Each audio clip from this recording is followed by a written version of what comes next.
کلام امام الزمان علیہ الصلاۃ والسلام۔ خدا تعالیٰ نے قرآن کریم میں 4 عظیم الشان آسمانی تائیدوں کا کامل متقیوں اور کامل مومنوں کے لیے وعدہ دیا ہے، اور وہی کامل مومن کی شناخت کے لیے کامل علامتیں ہیں، اور وہ یہ ہیں: اول، یہ کہ مومن کامل کو خدا تعالیٰ سے اکثر بشارتیں ملتی ہیں، یعنی پیش از وقوع خوشخبریاں جو اس کے مرادات یا اس کے دوستوں کے مطلوبات ہیں اس کو بتلائی جاتی ہیں۔ دوم، یہ کہ مومن کامل پر ایسے امور غیبیہ کھلتے ہیں جو نہ صرف اس کی ذات یا اس کے واسطے داروں سے متعلق ہوں، بلکہ جو کچھ دنیا میں قضاء و قدر نازل ہونے والی ہے یا بعض دنیا کے افراد مشہورہ پر کچھ تغیرات آنے والے ہیں، ان سے برگزیدہ مومن کو اکثر اوقات خبر دی جاتی ہے۔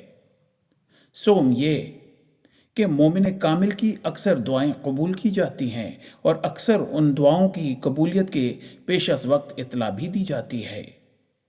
چہارم، یہ کہ مومن کامل پر قرآن کریم کے دقائق و معارف، جدید و لطائف و خواص عجیبیہ سب سے زیادہ کھولے جاتے ہیں۔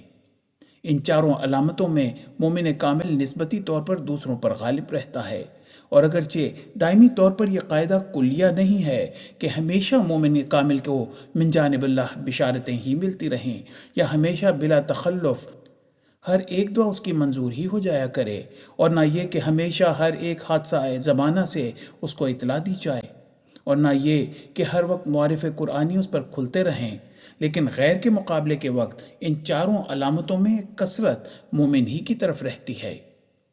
اگرچہ ممکن ہے کہ غیر کو بھی، مثلاً جو مومن ناقص ہے، شاذ و نادر کے طور پر ان نعمتوں سے کچھ حصہ دیا جاوے، مگر اصلی وارث ان نعمتوں کا مومن کامل ہی ہوتا ہے۔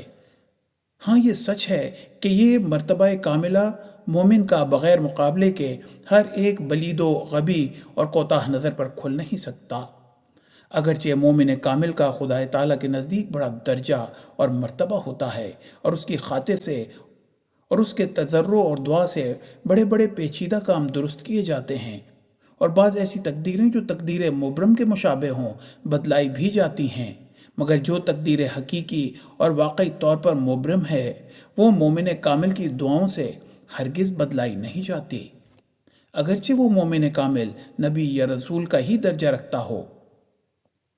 غرض نسبتی طور پر مومن کامل ان چاروں علامتوں میں اپنے غیر سے ببداہت ممیز ہوتا ہے، اگرچہ دائمی طور پر قادر اور کامیاب نہیں ہو سکتا۔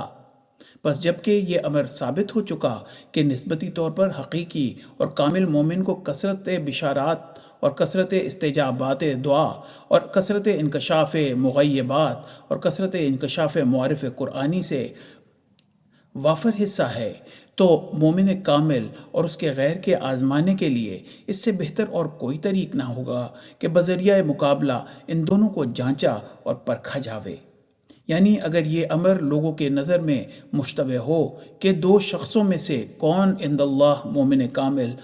اور کون اس درجے سے گرا ہوا ہے، تو انہی چاروں علامتوں کے ساتھ مقابلہ ہونا چاہیے،